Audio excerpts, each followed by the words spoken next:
എല്ലാവർക്കും എൻ്റെ പുതിയ വീഡിയോയിലേക്ക് സ്വാഗതം. സുഖിയൻ നമുക്കെല്ലാം ഇഷ്ടമുള്ളൊരു പലഹാരമാണല്ലേ. പക്ഷേ വളരെ എളുപ്പത്തിൽ നമുക്കിത് വീട്ടിലുണ്ടാക്കിയെടുക്കാം. ചായക്കടയിലേക്ക് കിട്ടുന്ന അതേ ടേസ്റ്റിൽ തന്നെ നമുക്ക് പെർഫെക്റ്റായിട്ട് വീട്ടിലുണ്ടാക്കിയെടുക്കാം. ഇന്ന് നമുക്ക് എങ്ങനെ സുഖിയൻ വീട്ടിൽ പെർഫെക്റ്റായിട്ട് ഉണ്ടാക്കുന്നത് എന്ന് നോക്കിയാലോ. ഇവിടെ ഞാൻ ഒരു കപ്പ് ചെറുപയർ 6 മണിക്കൂർ വെള്ളത്തിൽ കുതിർത്ത് നല്ലതായിട്ട് കഴുകി കുക്കറിലോട്ട് ഇട്ട് കൊടുത്തിട്ടുണ്ട്. ഇതിലോട്ട് 1/2 കപ്പ് വെള്ളം കൂടി ഒഴിച്ചു കൊടുക്കാം. ഇതിലോട്ട് 1/4 ടീസ്പൂണിനേക്കാൾ കുറച്ചുകൂടെ കുറവ് ഉപ്പിട്ട് കൊടുക്കാം. ഇട്ട് നല്ലതായിട്ട് ഇളക്കി കുക്കർ അടച്ച് വെച്ച് 2 വിസിൽ വരുത്തിച്ചെടുക്കാം. 2 വിസിൽ മാത്രം വരുത്തിച്ചെടുത്താൽ മതി കേട്ടോ.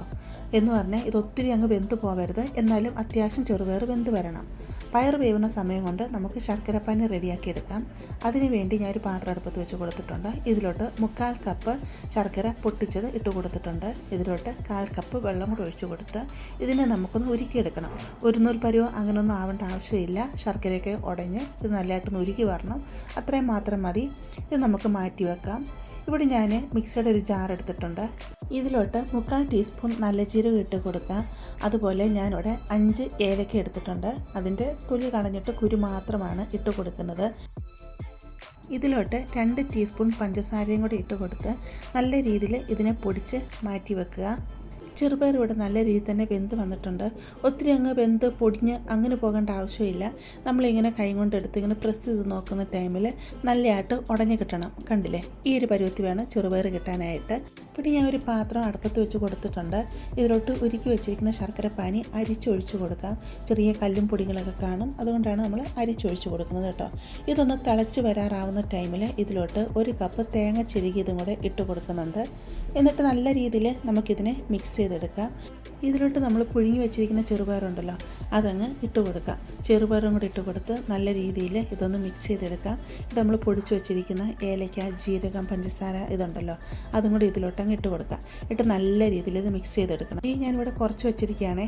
ശർക്കരപ്പാനിക്കകത്ത് പയർ നല്ലതായിട്ട് വെന്ത് കിട്ടണം. ഇപ്പോൾ നമ്മൾ പയർ ഇടയ്ക്ക് തോലൊന്ന് ഉടച്ചിട്ട് കൊടുക്കണം. പയർ നല്ലതായിട്ട് ഉടഞ്ഞു വരണം. പയർ വേവാതെ ഇരിക്കുവാണെങ്കിൽ നമുക്ക് ഇതിനെ ഉരുട്ടിയെടുക്കുന്ന സമയത്ത് ഉരുണ്ട് കിട്ടത്തില്ല കേട്ടോ.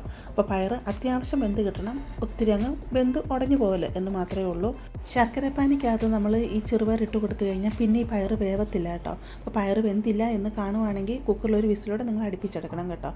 ഇവിടെ പയർ നല്ലതായിട്ട് ഉടഞ്ഞു വന്നിട്ടുണ്ട്. ഈ രീതി വേണം ആയി വരാനായിട്ട്. പയർ നമുക്ക് തണുക്കാനായിട്ട് മാറ്റി വെക്കാം. പയർ തണുത്ത് വരുന്ന സമയം കൊണ്ട് നമുക്കിതിലൊരു കോട്ടിങ് റെഡിയാക്കി എടുക്കണം. അതിനുവേണ്ടി ഞാൻ ഇവിടെ ഒരു പാത്രം എടുത്തിട്ടുണ്ട്. ഇതിലോട്ട് 1 കപ്പ് മൈദ ഇട്ട് കൊടുക്കുന്നുണ്ട്. അതുപോലെ 2 ടേബിൾ സ്പൂൺ അരിപ്പൊടി ഇട്ട് കൊടുക്കുന്നുണ്ട്. ഇടിയപ്പം, അപ്പം ഇവയൊക്കെ ഉണ്ടാക്കുന്ന വറുത്ത അരിപ്പൊടി ഉണ്ടല്ലോ, അതാണ് ഞാൻ ഇതിലോട്ട് ഇട്ട് കൊടുത്തിരിക്കുന്നത് കേട്ടോ. ഇതിലോട്ട് ഞാൻ 1 ടേബിൾ സ്പൂൺ പഞ്ചസാരയും കൂടി ഇട്ട് കൊടുക്കുന്നുണ്ട്. നിങ്ങൾക്ക് മധുരം അധികം വേണ്ട എന്നുണ്ടെങ്കിൽ പഞ്ചസാര ഇട്ട് കൊടുക്കേണ്ട ആവശ്യം കേട്ടോ. ഒരു കളർ കിട്ടാൻ വേണ്ടി 1/4 ടീസ്പൂൺ മഞ്ഞൾപ്പൊടിയും കൂടി ഇട്ട് കൊടുക്കാം. എന്നിട്ട് നല്ല രീതിയിൽ നമുക്കിതിനെ മിക്സ് ചെയ്തെടുക്കാം. എന്നിട്ട് ഒരു വെള്ളം ഒഴിച്ച് നമുക്കിതിനൊന്ന് ലൂസാക്കി എടുക്കാം. ഇപ്പോൾ ലൂസാക്കുക എന്ന് പറഞ്ഞു കഴിഞ്ഞാൽ ഒത്തിരി അങ്ങ് ലൂസാക്കി എടുക്കേണ്ട ആവശ്യമില്ല.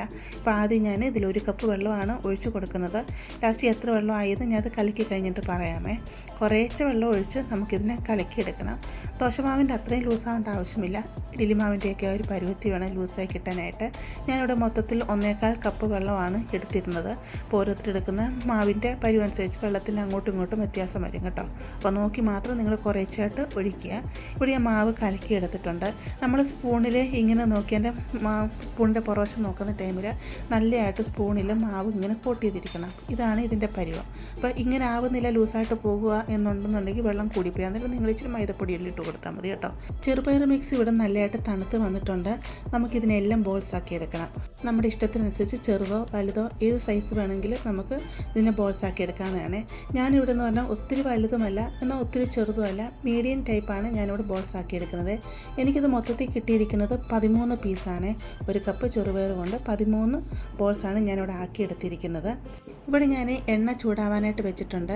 നമ്മൾ കലക്കിയെടുത്ത മിക്സിലോട്ട് ഒരു ബോൾ ഇട്ട് കൊടുക്കുക. എന്നിട്ട് നല്ലതായിട്ട് ഇതിനെ ഈ മാവ് ഇതിലോട്ട് കോട്ട് ചെയ്ത് കൊടുക്കുക. എന്നിട്ട് നമുക്ക് ഈ ബോളിനെ ആണെങ്കിൽ എണ്ണയിലോട്ട് ഇട്ട് കൊടുക്കാം. എണ്ണ നല്ലതായിട്ട് ചൂടായിട്ട് മാത്രമേ ഇട്ട് കൊടുക്കാവൂ കേട്ടോ. തീ ഈ സമയത്ത് മീഡിയത്തിലിട്ട് കൊടുക്കുക. ഇതിലെത്ര കൊള്ളുന്നു അതനുസരിച്ച് നിങ്ങൾ ഇട്ട് കൊടുക്കുക കേട്ടോ. എന്നിട്ട് തിരിച്ചും മറിച്ചും നമുക്കിതിനെ ഫ്രൈ ചെയ്തെടുക്കാവുന്നതാണ്. കാരണം ഇതിൽ വേകാനായിട്ട് ഒന്നുമില്ല.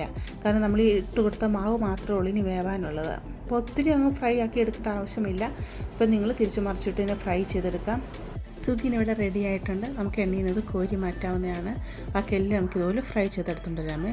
സുഗിനെല്ലാം ഞാൻ ഇവിടെ ഫ്രൈ ചെയ്തെടുത്തുകൊണ്ട് വന്നിട്ടുണ്ട്. അപ്പം നിങ്ങൾ കാണുമ്പോൾ തന്നെ അറിയാമല്ലോ എത്ര പെർഫെക്റ്റ് ആയിട്ടാണ് കിട്ടിയിരിക്കുന്നതെന്ന്. അരിപ്പൊടിയൊക്കെ ഇട്ട് കൊടുത്തുകൊണ്ട് തന്നെ എൻ്റെ പുറഭാഗമൊക്കെ കുറച്ച് ക്രിസ്പി ആയിട്ടും ഇരിക്കും. നല്ല ടേസ്റ്റാണ് കേട്ടോ. ഞാൻ നിങ്ങളിത് മുറിച്ച് കാണിച്ചു തരാം എത്ര പെർഫെക്റ്റ് ആയിട്ടാണ് വന്നിരിക്കുന്നത് എന്നുള്ളത്. കണ്ടില്ലേ, നിങ്ങൾക്കിത് കാണുമ്പോൾ തന്നെ അറിയാമല്ലോ എത്ര പെർഫെക്റ്റ് ആയിട്ടാണ് വന്നിരിക്കുന്നതെന്ന്. ഇതിൻ്റെ മധുരം എന്ന് പറഞ്ഞാൽ അത്യാവശ്യം നല്ല മധുരം തന്നെ ഉണ്ട് കേട്ടോ. അപ്പോൾ ഞങ്ങൾക്കൊക്കെ ഈ മധുരം ഓക്കെയാണ്. മധുരം ഒട്ടും താല്പര്യമില്ലാത്തവർ പഞ്ചസാരയുടെ അളവ് അല്ലെങ്കിൽ കുറയ്ക്കുക. അതുപോലെ ശർക്കരയുടെ അളവ് ശകലം കുറച്ചാൽ മാത്രം മതി കേട്ടോ. അപ്പോൾ നിങ്ങളെല്ലാവരും ഇത് തയ്യാറാക്കി നോക്കുക. നിങ്ങൾക്ക് ഇഷ്ടപ്പെടുവാണെങ്കിൽ ചാനൽ ഒന്ന് സബ്സ്ക്രൈബ് ചെയ്ത് സപ്പോർട്ട് ചെയ്യുക. അതുപോലെ ലൈക്ക് ചെയ്യുക. നിങ്ങളുടെ ഫാമിലിയോട്ട് ഫ്രണ്ട്സിനോടൊക്കെ ഷെയർ ചെയ്യുക കേട്ടോ.